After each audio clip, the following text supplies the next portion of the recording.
مولانا ومولانا ومولانا ومنجانا ومأوانا محمدا عبده ورسوله أرسله بالحق بشيرا ونذيرا وداعيا إلى الله بإذنه وسراجا منيرا.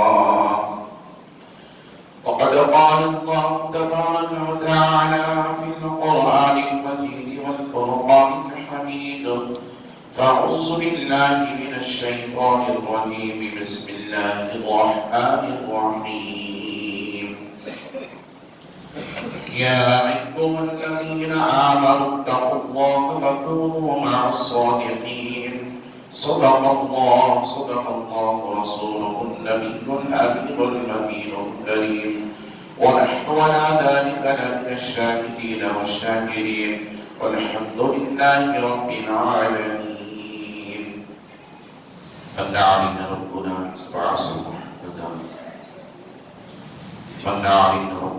إسبعث محمدا أيده بأيده أيدنا بأحمدا. أرسله مبشرا أرسله ممجدا.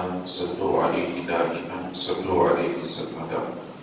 اللهم صل وسلم صلاة كاملة وسلم صلاة دائمة.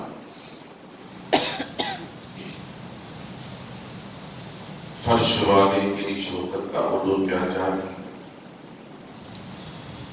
فرش والے تیری شوکت کا عدو کیا جانے، خسروا عرش پہ اڑتا ہے فریدا تیرا.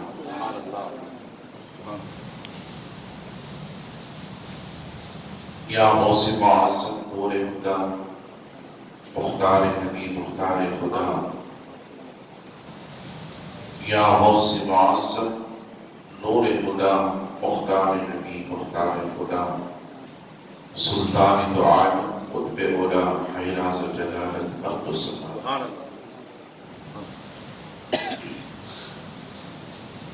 نمود شان ربانی، ظہور نور یزدانی. خدا کا دوسرا کوئی نہ کوئی آپ کا ثانی. خدا کے دین کی حقانیت کے دونوں شاہد ہیں، معین الدین اجمیری، محی الدین جیلانی. تمنا درد دل کی ہو تو کر خدمت فقیروں کی.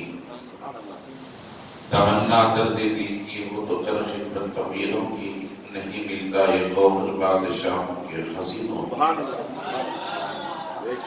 نگاہ مرد مومن سے بدل جاتی ہیں تقدیریں. نگاہ مرد مومن سے بدل جاتی ہیں تقدیریں. جو ہو ذوق یقین پیدا تو کٹ جاتی ہیں زنجیریں. کوئی اندازہ کر سکتا ہے ان کے زور بازو کا، ید بیضا لیے بیٹھے ہیں اپنے آستینوں میں. درس قرآن آ کر ہم نے بھلایا ہوتا، درس قرآن آ کر ہم نے بھلایا ہوتا، یہ زمانے نہ زمانے نے دکھایا ہوتا. عزیزان محترم، معزز سامعین کرام، نوجوان ساتھیوں، عزیز بچوں، السلام علیکم ورحمۃ اللہ وبرکاتہ. خطبے کے بعد میں نے اس آیت مبارکہ کی تلاوت کا شرف حاصل کیا ہے. اسے میں اپنا موضوع سخن بنانے سے قبل آئے ہوں اور آپ مل سب سے پہلے مقتدر خدا کے مکین سراج الصالحین انیس العارفین رحمت للعالمین، مکے کے سردار، مدنی تاجدار، دائی حلیمہ کے پیارے،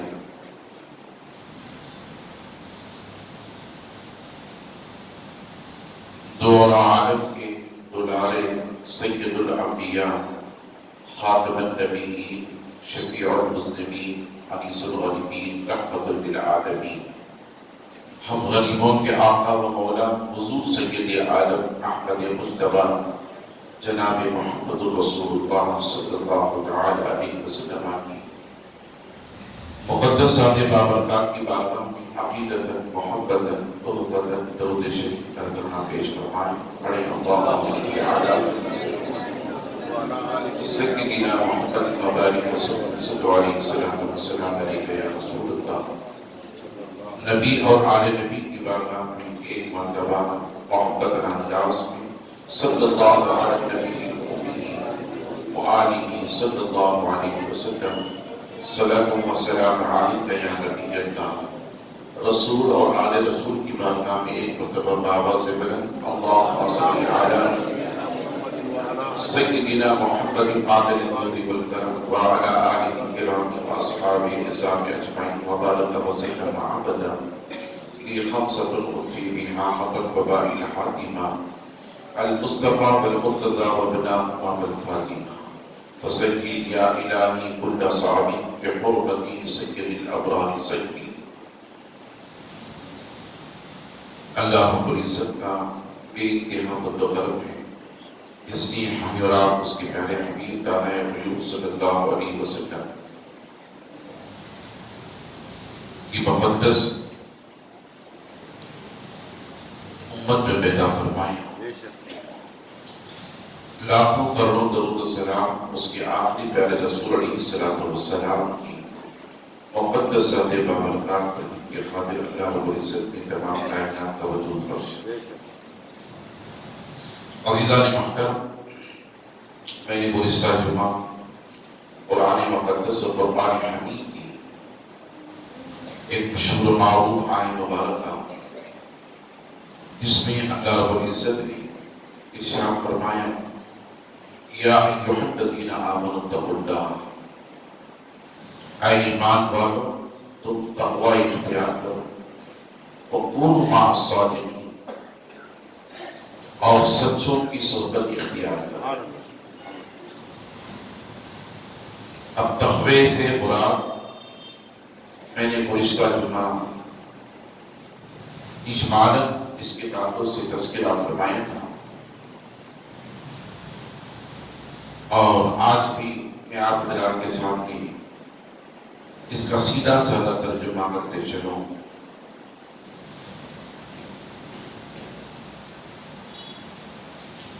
اللہ نے فرمایا اتقوا اللہ، تقوی اختیار کرو، اور تقوی کس کے تعلق سے فرما رہا ہے؟ یا ایھا الذین آمنوا، اے ایمان والو، اتقوا اللہ، تم تقوی اختیار کرو۔ تقوی سے مراد قال اللہ وقال الرسول صلی اللہ علیہ وسلم، یعنی اللہ رب العزت کے احکامات اور اس کے پیارے نبی صلی اللہ علیہ وسلم کے فرامین، یعنی آپ صلی اللہ علیہ وسلم کی زندگی کو اپناتے ہوئے اور ہماری زندگی کو حضور کی زندگی میں ضبط کر دینے کا نام تقوی ہے۔ اس آیت مبارکہ میں دو موضوع ہیں، ایک ایمان والوں سے اللہ تعالیٰ تقوی کا مطالبہ کر رہا ہے کہ اے ایمان والوں تم تقوی اختیار کرو، اور سیدھی سی بات یہ ہے کہ شریعت مطہرہ کے پابند ہو جاؤ، اسلام اور دین پر عمل کرو، اسی کا نام کیا ہے؟ تقوی ہے۔ اور یہ ایک موضوع رہا، اللہ رب العزت نے اس میں فرمایا کہ اے ایمان والو تم تقوی اختیار کرو۔ پھر دوسرا موضوع وکونوا مع الصادقین، اور سچوں کے ساتھ ہو جاؤ۔ سچوں سے مراد کون ہے؟ وہ محبوبان بارگاہ، وہ اللہ کے محبوب بندے جن کو اللہ نے اپنی قربت عطا فرمائی، جن کو اللہ نے قرآن مجید احادیث کریمہ کا علم عطا فرمایا، جن کو اللہ رب العزت نے دین مصطفیٰ صلی اللہ علیہ وسلم کے علوم عطا فرمائے، اور جن کو اللہ نے اپنی بزرگی عطا فرمائی، جن کو اللہ نے اپنے دین کی خاطر لوگوں کو چلانے والا رہنما بنایا، جن کے پیچھے چلنے کا اور جن کی صحبت اختیار کرنے کا اور جن کے ساتھ رہ کر دین اسلام کی اشاعت کرنے کا اور جن کے ساتھ رہ کر ایمان کے تحفظ کرنے کا اللہ رب العزت نے قرآن مجید کے اندر حکم صادر فرمایا. اب اسے ہم اس جماعت کو، جس جماعت کو اللہ نے سچوں کی جماعت کہا، اسے ہم اور آپ اولیاء کہتے ہیں. ہم اور آپ کیا کہتے ہیں؟ اولیاء کہتے ہیں. میں نے گزشتہ جمعہ بتایا کہ انبیاء کا دور بھی ختم ہو گیا.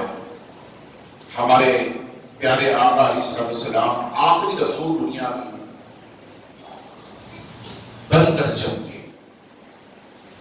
اور حضور علیہ السلام کے پردہ کر جانے کے بعد صحابہ کا دور بھی ختم ہو گیا. پھر صحابہ کا دور ختم ہونے کے بعد تابعین کا دور بھی ختم ہو گیا. تابعین ائمہ مجتہدین یہ دور ختم ہوتے ہوئے آئے، مگر آقا ارشاد فرماتے ہیں میری امت میں قیامت تک اولیاء کی جماعت قائم رہے گی. حضور ارشاد فرماتے ہیں میری امت میں قیامت تک اولیاء کی جماعت قائم رہے گی. اور اللہ رب العزت نے فرمایا وَكُونُوا مَعَ الصَّادِقِينَ، جن کو میں نے اپنا قرب عطا فرمایا، جن کو میں نے ولایت سے نوازا، تقرب عطا فرمایا، جن کو میں نے میرے اور میرے محبوب کے علوم عطا فرمائے، اور جن کو میں نے رہنما بنایا، تم ان کی صحبت اختیار، اور وہ ہیں اولیاء کرام. اور رسول صلی اللہ علیہ وسلم نے حجۃ الوداع کے موقع پر مقام غدیر قم کے اندر یہ موقع پر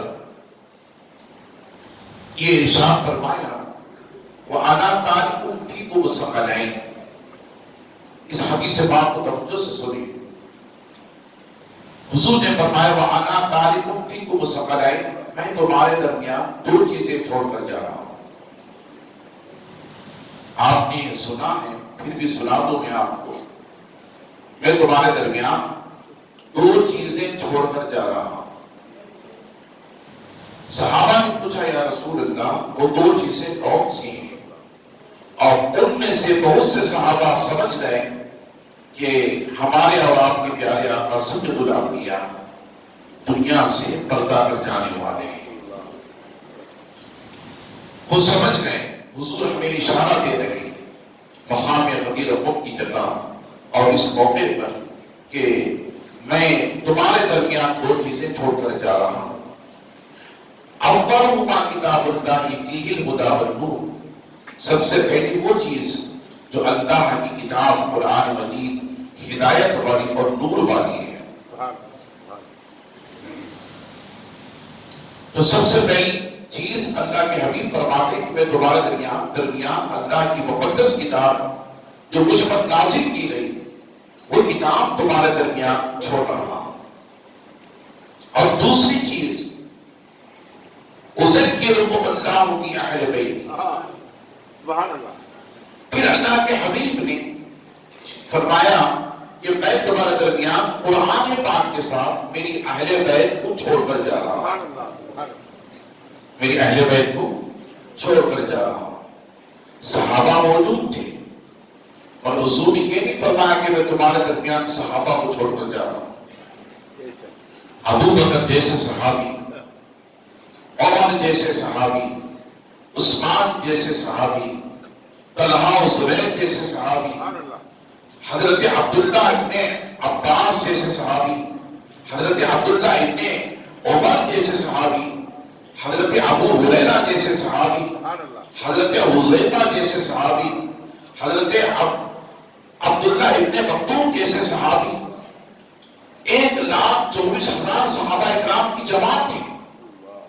حجۃ الوداع کے موقع پر حضور نے کسی صحابی کو قرآن کا ساتھی نہیں بنایا.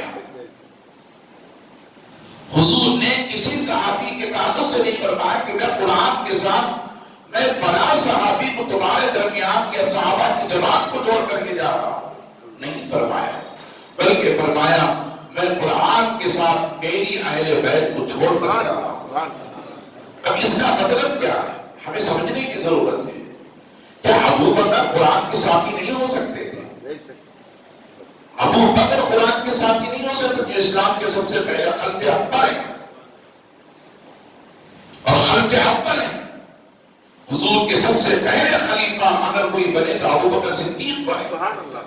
کیا ابو بکر صدیق اس کے حامل نہیں تھے؟ یقیناً وہ حامل تھے. عمر جیسے صحابی جس کے تعلق سے میرے آقا ارشاد فرماتے مجھ پر اللہ نے نبوت کا دروازہ بند کر دیا، میرے بعد نبوت ختم ہے. اگر میرے بعد نبوت جاری رہتی تو عمر نبی بنتے، عمر بن خطاب نبی بنتے. کیا وہ اس کے حامل نہیں تھے؟ یقیناً وہ حامل تھے. عثمان غنی جیسے صحابی جنہوں نے اپنا سارا مال و متاع اللہ کے رسول کی بارگاہ میں قربان کر دیا، جن کو حضور نے اپنی 2 بیٹیاں دی، ایک کے بعد دیگر ایک بیٹی کو دی انتقال کر گئی، پھر دوسری بیٹی کو دی.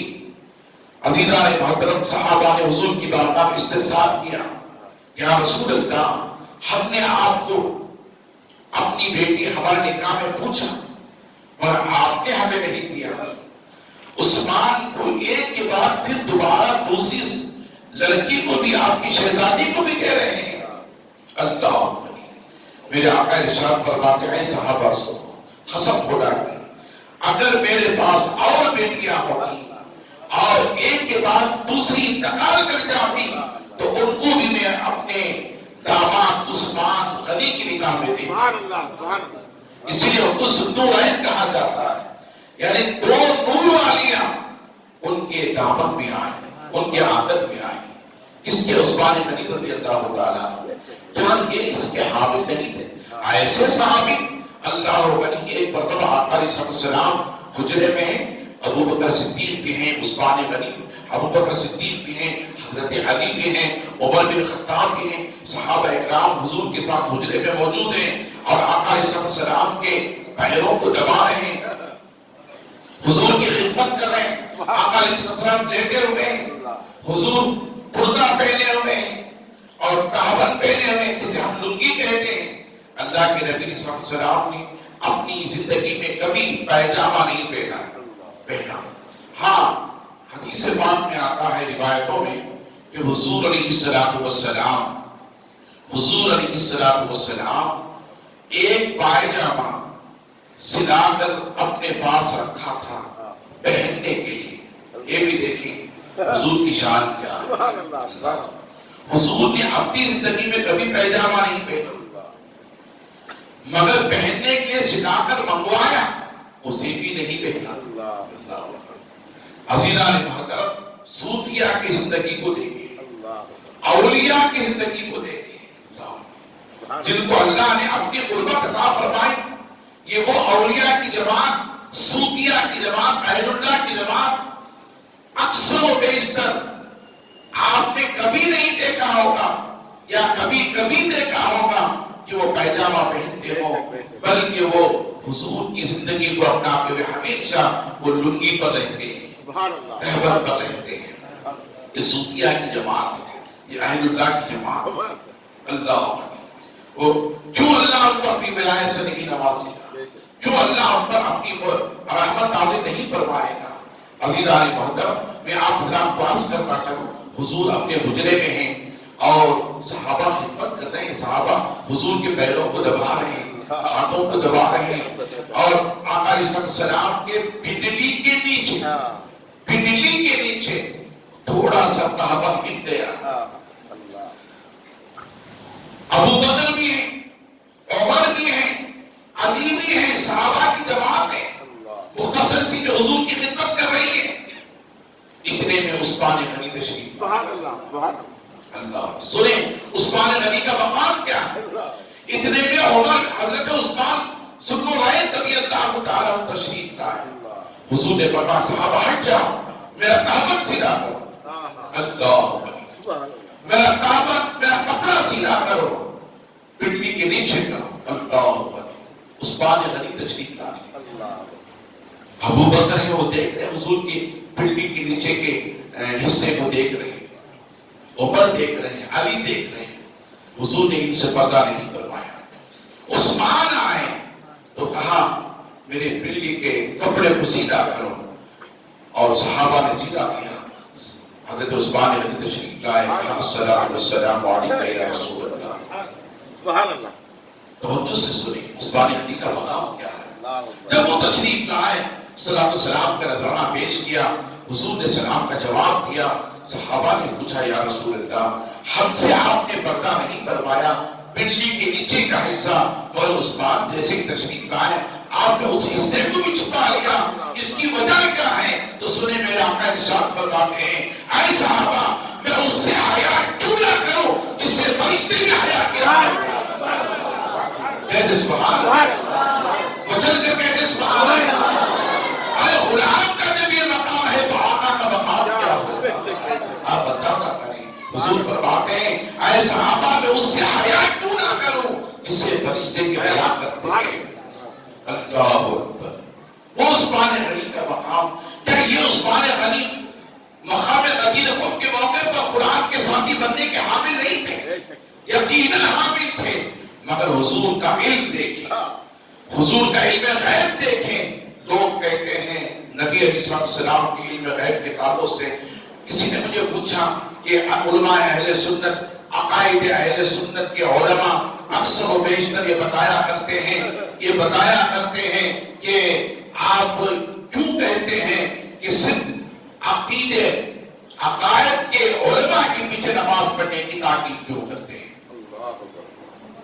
عقائد اہل سنت کے علماء کے پیچھے نماز پڑھنے کی تاکید کیوں کرتے ہیں؟ عزیزان محترم سنیں، اس کی وجہ یہ ہے، میں نے ان سے کہا کہ ٹھیک ہے اگر آپ یہ سمجھنا چاہتے ہیں تو جن کے پیچھے آپ نماز پڑھ رہے ہیں آپ ان سے پوچھیں کہ کیا نبی کو علم غیب، لوگ کہتے ہیں کہ کچھ علماء کہتے ہیں کہ نبی کو علم غیب ہے، کیا یہ درست ہے؟ انہی سے پوچھیں جن کے پیچھے آپ نماز پڑھتے ہیں کیا یہ درست ہے؟ تو اگر وہ ہاں کہہ دیں تو وہ قرآن کے طرز عمل پر زندگی گزار رہے ہیں، چونکہ میرے رب نے فرمایا وَمَا هُوَ عَلَى الْغَيْبِ بِضَنِينٍ، میرا رسول وہ ہے جو غیب بتانے سے بخل نہیں کرتا۔ یہ قرآن مقدس کی آیت مبارکہ ہے۔ اگر وہ ٹال مٹول کرے، آپ یہ کیوں پوچھتے ہیں، سمجھ جاؤ یہ عقائد اہل سنت میں سے نہیں ہے، یہ قرآن کے سارے آیتوں کا ماننے والا نہیں ہے۔ کچھ تو گڑبڑ ہے جو ٹال مٹول کر رہا ہے، بتانے سے انکار کر رہا ہے، زبردستی کرے گے تو وہ کہے گا کہ ہاں خدا کے علاوہ کسی کو علم غیب نہیں ہے۔ یقیناً یاد رکھ لیں علم غیب رب کی عزت کی قسم خدا ہی کا ہے، خدا جسے چاہتا اسے اپنا غیب کا علم بتاتا۔ امام عشق محمد اشاہ احمد رضا کا فضل بریلوی فرماتے ہیں اور کوئی غیب کیا تم سے نہا ہو بھلا، اور کوئی غیب کیا تم سے نہا ہو بھلا، جب نہ خدائی چھپا تم پہ کرو۔ عزیزان محترم، یہ رب فرما رہا میرا رسول وہ ہے جو غیب بتانے سے بخل نہیں فرماتا۔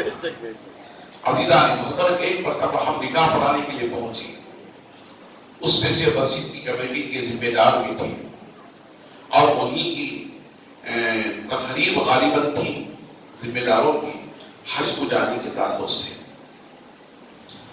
ہم پہنچے، ایک شادی محل میں تقریب دعا کا اہتمام کیا گیا تھا۔ دعا کے بعد جو حج کو جا رہے تھے ان کی خواہش تھی کہ صلاۃ و سلام پڑھا جائے مصطفیٰ جان رحمت صلی اللہ علیہ وسلم کی ذات پر، آقا علیہ السلام کی بارگاہ میں صلاۃ و سلام کا نذرانہ پیش کیا جائے۔ تو سارے کھڑے ہو گئے صلاۃ و سلام کے لیے، اسٹیج پر بھی سارے کھڑے ہیں، سارا مجمع کھڑا ہے حضور کی بارگاہ میں صلاۃ و سلام پیش کرنے کے لیے۔ توجہ سے سنیں، کیوں علماء اہل سنت تاکید کرتے ہیں کہ تم ان کے پیچھے نماز پڑھو جن کے دلوں میں حضور کی محبت ہے، حضور کا ادب ہے، حضور کی محبت اور حضور کا ادب ہے۔ صلاۃ و سلام کے لیے کھڑے ہیں، ایک ذمہ دار شخص ہے، ایک ذمہ دار شخص ہے، اور ایک حافظ قرآن ہے، ایک حافظ قرآن ہے۔ مجھے دیکھیں میں کیسے بیٹھا ہوں، میں بتا رہا ہوں، صلاۃ و سلام میں سارا بجنا کھڑا ہے، وہ کیسے بیٹھے ہوئے ہیں، موبائل پکڑ کر موبائل کو دیکھ رہے ہیں اور پیروں کو ایسا پھیلائے ہوئے ہیں، دو آدمی بیٹھے ہوئے ہیں، اور وہ قدر جو ہے وہ اہل سنت سے ہٹ کر دوسری جماعت کے اپنے پیروں کو پھیلا کر اس طرح موبائل دیکھ رہے ہیں، سارے سلام پڑھ رہے ہیں کھڑے ہو کر۔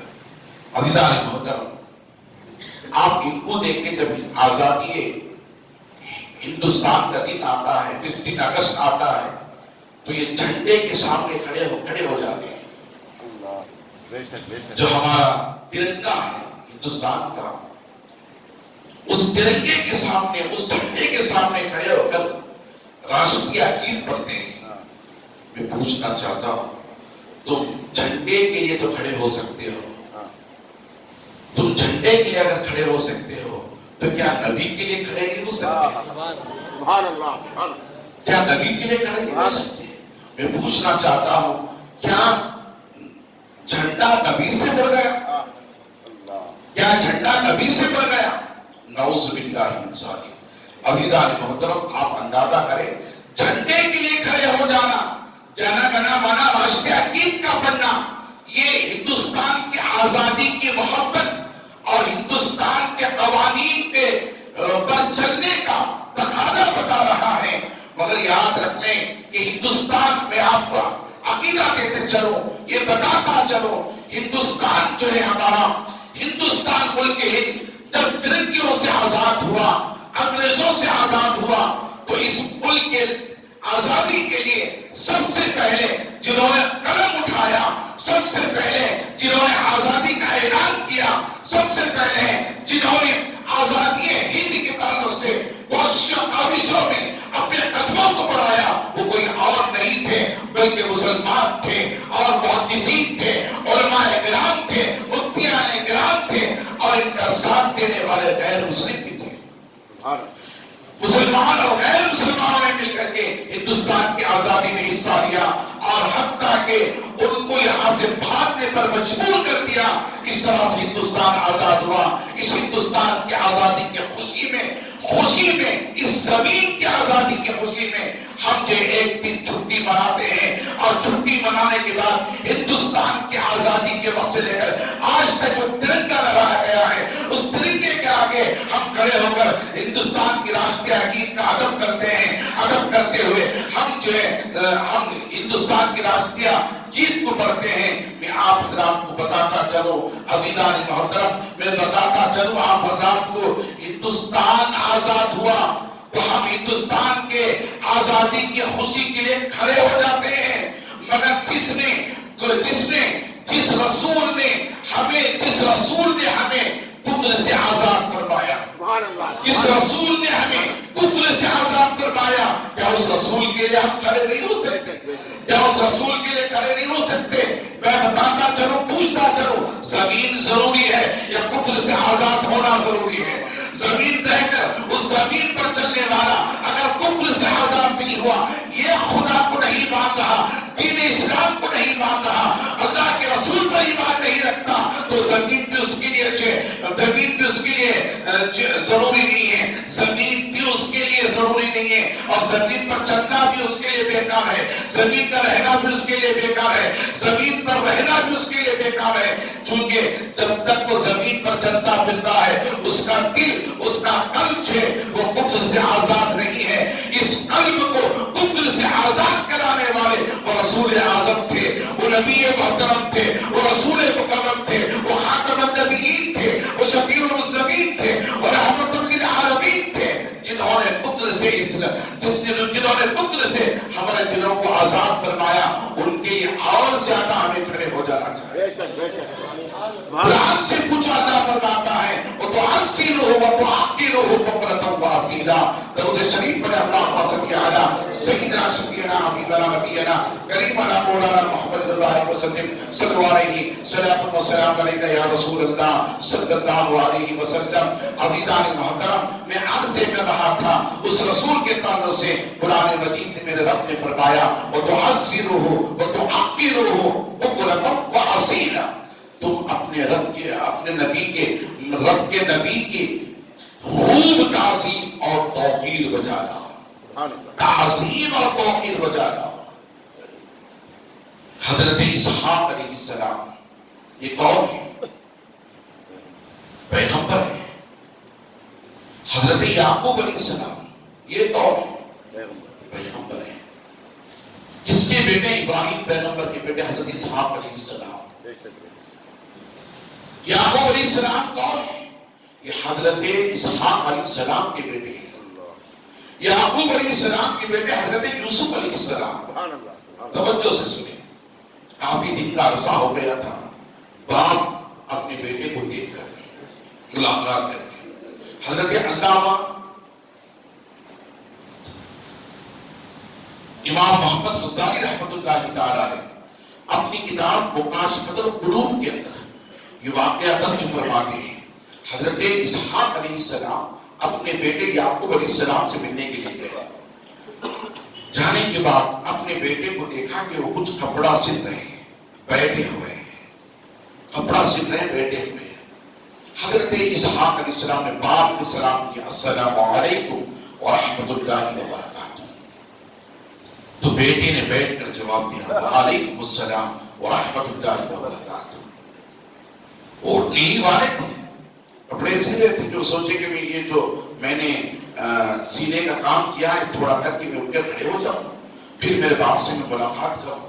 وہ ابھی سوچ رہے تھے، سل رہے تھے، بیٹا سلام کا جواب دیا، اللہ نے فوراً حضرت جبرائیل کو بھیجا، جس کے پاس بھیجا حضرت اسحاق علیہ السلام، حضرت یعقوب علیہ السلام کے پاس۔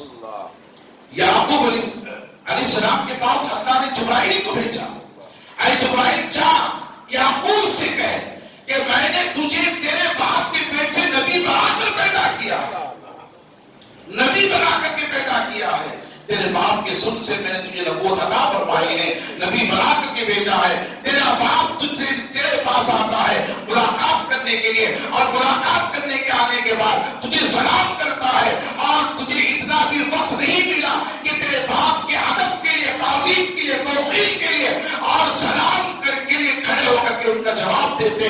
عزیزان محترم، اللہ فرماتا ہے اے جبرائیل کہتے یعقوب پیغمبر سے آج کے بعد اگر یہی رویہ اختیار کیا تو جس طرح سے میں نے تمہارے باپ کے پیٹ سے تمہیں نبی بنا کر کے پیدا کیا ہے، تمہارے پیٹ سے کسی پیغمبر کو پیدا نہیں کروں گا۔ آپ اللہ کا کریں، باپ کا ادب کیا ہے؟ اللہ نے فرمایا تمہارے لیے ضروری تھا کہ تم اپنے باپ کے لیے کھڑے ہو جاتے۔ دونوں پیغمبر ہیں، حضرت اسحاق علیہ السلام بھی پیغمبر ہیں، حضرت یعقوب علیہ السلام بھی پیغمبر ہیں۔ عزیزان محترم، ایک پیغمبر کو اللہ تنبیہ کر رہا ہے کہ تم اپنے باپ کے لیے کھڑے نہیں ہو سکے، بیٹھ کر کے تم نے اپنے باپ کے سلام کا جواب دیا۔ میں آپ سے پوچھنا چاہتا ہوں، کیا وہ اسحاق سے بڑھ کر ہمارے نبی نہیں ہے؟ کیا وہ یعقوب سے بڑھ کر ہمارے نبی نہیں ہے؟ کیا وہ ابراہیم پیغمبر سے بڑھ کر ہمارے نبی نہیں ہے، جنہوں نے پتھر پر کھڑے ہو کر مٹی کی دھرتی پر خانہ کعبہ کی تعمیر کے بعد رب کی بارگاہ میں دونوں ہاتھ اٹھا کر کے امنگیں کی تھی، انتظار کی تھی، دعائیں کی تھی، تمنا کی تھی، ربنا وابعث فیہم رسولا منہم یتلو علیہم آیاتہ ویزکیہم ویعلمہم الکتاب والحکمہ۔ اللہ کی بارگاہ میں اس پیغمبر نے دعا کی تھی کہ مولا تم میرے درمیان ہمارے نسلوں سے ایک ایسے رسول کو بھیج جو کتاب کی تعلیم دینے والا ہو، حکمت کی باتیں بتانے والا ہو، اور وہ دلوں کا پاک کرنے والا ہو، وہ یزکیہم دلوں کا پاک کرنے والا ہو، وہ یعلمہم الکتاب والحکمہ اور قرآن مجید کی کتاب میں تعلیم دینے والا ہو۔ عزیزان محترم، اور حضرت ابراہیم پیغمبر جیسے اللہ کے خلیل کھڑے ہو کر کے دعا مانگے، مولا اس محمد عربی کو تو بھیج دے، اس رسول اعظم کو بھیج دے، اس خاتم النبیین کو بھیج دے جو رسول اعظم کے لیے دعا مانگ رہے ہو، اور مولا اس رسول کو ہمارے درمیان تو بھیج دے۔ اس رسول کا مقام کیا ہوگا، اس رسول کا مقام کیا ہوگا، اس محمد عربی کا مقام کیا ہوگا۔ تبھی تو علامہ اقبال نے کہا، کیا فرماتے ہیں، فرماتے ہیں ایک عرب نے آدمی کا بول بالا کر دیا، ایک عرب نے آدمی کا بول بالا کر دیا، خاک کے زدوں کو ہم دوشے سویا کر دیا، جو نہ تھے خود راہ پر اور کے حامی بن گئے، ارے کیا نظر تھی کس نے مردوں کو مسیحا کر دیا، کیا نظر تھی کس نے مردوں کو مسیحا کر دیا۔ احسان جانو اس رسول اعظم کا، احسان مانو اس مصطفیٰ جان رحمت صلی اللہ علیہ وسلم کی ذات کا، جن کے دنیا میں تشریف لانے سے پہلے اور انبیاء کو اور انبیاء کی امتوں کو اللہ نے مقام بتا دیا تھا کہ تمہیں فلاں مقام پر آ کر میری بندگی کرنی ہوگی۔ نماز پڑھنا ہے تو خانہ کعبہ کے پاس آنا، قرآن دینا ہے تو کوہ طور پر آنا، نماز پڑھنا عبادت کرنا ہے تو مسجد اقصی میں آنا۔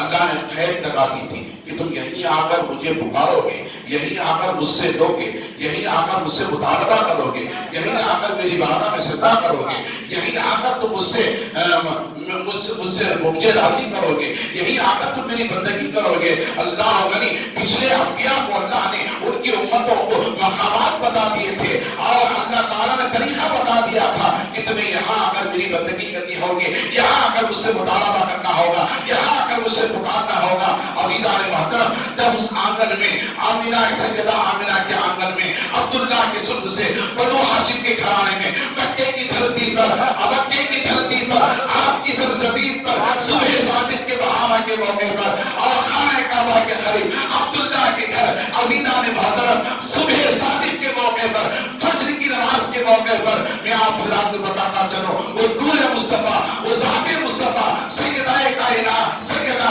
آمینہ رضی اللہ تعالی عنہا کے بدن سے دنیا میں جل بکر ہوا، جل بکر ہوتے ہی اس مصطفیٰ جان رحمت کی ذات نے، اس ذات مصطفیٰ نے اپنے سر کو زمین پر رکھا، زمین پر رکھا۔ حدیث پاک میں آتا ہے زمین پر رکھنے کے بعد اللہ کی بارگاہ میں کہا، سب سے پہلے یہ کہا سبحان ربی الاعلی، سبحان ربی الاعلی۔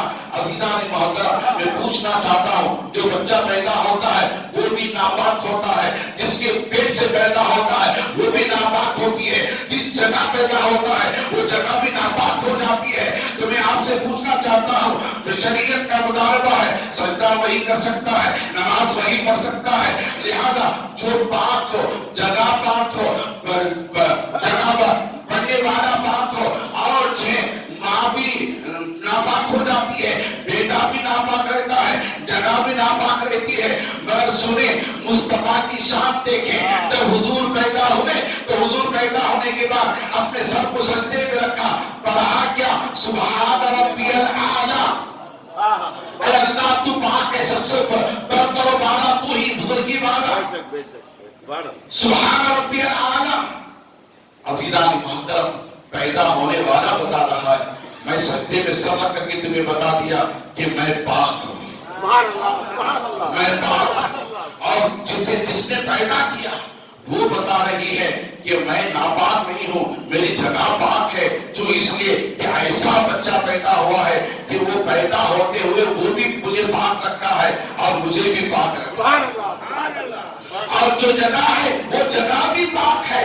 عزیزان محترم، حضور کے پیدا ہونے کے برابر ہم نہیں ہو سکتے، حضور کی ذات کے برابر کہاں سے ہوں گے، حضور کی ذات کے برابر کہاں سے ہوں گے، حضور کے پیدا ہونے کے برابر نہیں ہو سکتے۔ اس رسول نے کہا سبحان ربی الاعلی، اے اللہ تو پاک ہے، تو سب سے بلند و بالا ہے، تو بزرگی والا ہے۔ اس کے بعد کیا کہا؟ حضرت سیدہ آمینہ کہتی ہیں اس بچے نے کہا رب حبلی امتی، رب حبلی امتی، رب حبلی امتی، اے اللہ تو میری امت کو میرے حوالے فرما، میری امت کو بخش دے، میری امت کو بخش دے۔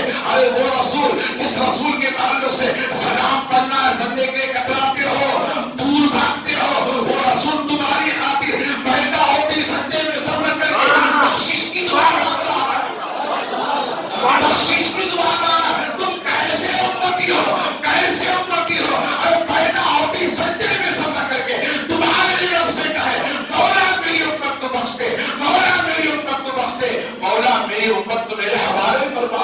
حوالے فرماتے سنے اتنا ہی نہیں ہوا جیسے حضور نے سجدے میں سر رکھ کر کے کہا سبحان ربی العالی سبحان ربی العالی رب حبلی امتی رب حبلی امتی اللہ غنی، ایک عاشق نے پکار کر کہا رب حبلی امتی کہتے ہوئے پیدا ہوئے، رب حبلی امتی کہتے ہوئے پیدا ہوئے۔ رب نے فرمایا کہ بخشا الصلاۃ والسلام، رب نے فرمایا کہ بخشا الصلاۃ والسلام۔ رب نے کہا اے محبوب اللہ غنی، میں تیری دعا کو سن رہا ہوں، اے محبوب میں تیری دعا کو سن رہا ہوں، یقیناً میں تیری امت کو بخشوں گا، یقیناً میں تیری امت کو بخشوں گا ہی نہیں۔ میرا رب فرماتا ہے اے محبوب اس سے پہلے جتنے پیغمبر آئے، جتنے رسول آئے، ان کی امتیں آئیں، ان کے لیے میں نے جگہ مقرر کر دی تھی۔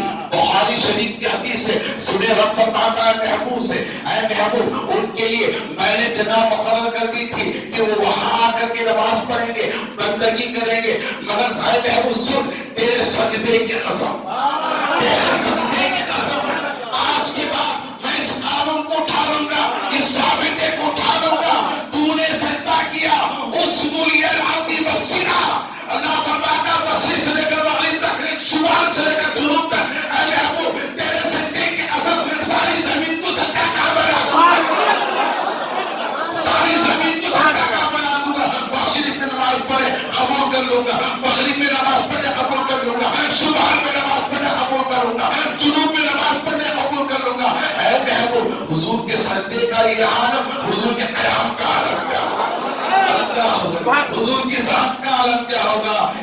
حضرت علامہ اقبال رحمۃ اللہ علیہ فرماتے ہیں کہ محمد سے وفا تو نے تو ہم تیرے ہیں، یہ جہاں چیز کیا لوح و قلم تیرے ہیں، یہ جہاں چیز کیا لوح و قلم تیرے ہیں۔ عزیزان محترم، تو حضور کی زندگی کا تشریف لا کر سجدے میں سر رکھنا یہ بتا رہا ہے اے میرے امتیوں تم بیکار نہیں پیدا کیے گئے، تم بیکار نہیں پیدا کیے گئے، تم بیکار نہیں پیدا کیے گئے، بلکہ وما خلقت الجن والانس الا لیعبدون، تم اس لیے پیدا کیے گئے تاکہ تم خدا کی بندگی بجا لاؤ، خدا کی عبادت بجا لاؤ، نمازوں کی پابندی کرو، شریعت مطہرہ پر عمل پیرا ہو جاؤ۔ اللہ کے حبیب نے سجدہ کر کے بتا دیا دنیا میں آتے ہی تم ایسے ہی پیدا نہیں کیے گئے بلکہ تم رب کے لیے پیدا کیے گئے، رب کے لیے پیدا کیے گئے۔ عزیزان محترم، تو ہمارا آنا بیکار نہیں ہے، اسی لیے تو کسی کہا گیا زندگی آمد برائے بندگی، زندگی آمد برائے بندگی، زندگی بے بندگی شرمندگی، زندگی بے بندگی شرمندگی۔ جو دنیا کے اندر اللہ کے رسول کو چھوڑ کر، اللہ کے رسول کے قوانین کو چھوڑ کر جو چلتا ہے، خدا کی عزت کی قسم وہ قبر میں بھی رسوا ہوگا، وہ حشر میں بھی رسوا ہوگا، وہ قبر میں بھی رسوا ہوگا، وہ حشر میں بھی رسوا ہوگا۔ عزت اسی میں ہے، بچاؤ اسی میں ہے، تحفظ اسی میں ہے، کامیابی اسی میں ہے۔ میرے رب سے پوچھو مولا ہماری کامیابی کس میں ہے، تو کس میں رکھا ہے؟ تو قرآن میں اللہ فرماتا ہے لقد کان لکم فی رسول اللہ اسوۃ حسنہ، اے لوگوں اگر تم کامیاب ہونا چاہتے ہو تو میرے محبوب کی زندگی کو اپنا لو، میرے محبوب کی کردار کو اپنا لو، میرے محبوب کی شعار کو اپنا لو، میرے محبوب کی زندگی کو اپنا لو۔ میرے محبوب کی زندگی تمہارے بہترین نمونے حیات ہے، بہترین نمونے حیات ہے۔ تو حضور کے دنیا میں ختم انجام ہوتے ہی سجدے میں سرکتے اللہ نے ضابطے کو اٹھا لیا، قانون کو اٹھا لیا، اے محبوب تیری خاطر اس ساری زمین کو سجدہ کا بنا دیا۔ اب میں آپ سے پوچھنا چاہتا ہوں، اس رسول کا ہم کلمہ پڑھنے والے ہیں، اس رسول کا ہم کلمہ پڑھنے والے، ہم کہتے ہیں کہ حضور سے محبت کرنے والے، وہ محبت ہی کہتی کہ حضور کے بات پر عمل نہ کریں، حضور کی بات پر عمل نہ کریں، وہ تقاضا ہی کیسا جو حضور کے زندگی پر عمل نہ کرے۔ عزیزان محترم، وہ زندگی ہی کیسی جو حضور کی زندگی کو نہ اپنائیں، پھر کہیں کہ ہم حضور سے محبت کرتے ہیں۔ نہیں، یاد رکھتے ہیں حضور سے محبت کرنے کا نام یہ ہے کہ حضور کی باتوں پر ہم عمل کریں، حضور کے اخبار پر ہم عمل کریں، حضور کی زندگی پر ہم عمل کریں۔ اس لیے کہ حضور فرماتے ہیں من ترک الصلاۃ فقد کفر، جس نے جان بوجھ کر ایک نماز کو بھی چھوڑ دیا اس نے کافروں والا جیسا کام کیا۔ آپ اندازہ کریں، اب ہم حضور سے محبت کرنے کا تقاضا ہم نے جان دیا کہ حضور سے محبت کیا ہے، حضور کی زندگی کیا ہے۔ انشاءاللہ تعالیٰ حضور کی دنیا میں تشریف لاتے ہی یہ حضور کا کرم ہے، صدقہ ہے، احسان ہے کہ اللہ نے ہم جہاں چاہتے وہاں نماز پڑھ سکتے ہیں، ہم جہاں چاہتے وہاں نماز پڑھ سکتے ہیں، ہم گھروں میں نماز پڑھ سکتے ہیں، مسجدوں میں نماز پڑھتے ہیں، جنگلوں میں نماز پڑھ سکتے ہیں، میدانوں میں نماز پڑھ سکتے ہیں، چوراہوں پر نماز پڑھ سکتے ہیں، چٹانوں پر نماز پڑھ سکتے ہیں، پہاڑوں پر، سمندروں پر، دریاؤں کی لہروں میں نماز پڑھ سکتے ہیں۔ یہ حضور کا صدقہ ہے، یہ حضور کا کرم ہے۔ عزیزان محترم، نماز کی پابندی کریں گے نا انشاءاللہ، نماز کی پابندی کریں گے نا انشاءاللہ۔ انشاءاللہ اللہ تعالی ہم سب کو نمازی بنا دے، دین پر استقامت عطا فرما دے، شریعت مطالعہ پر گامزن فرما دے۔ وآخر دعوانا ان الحمد للہ رب العالمین۔ سنت اللہ۔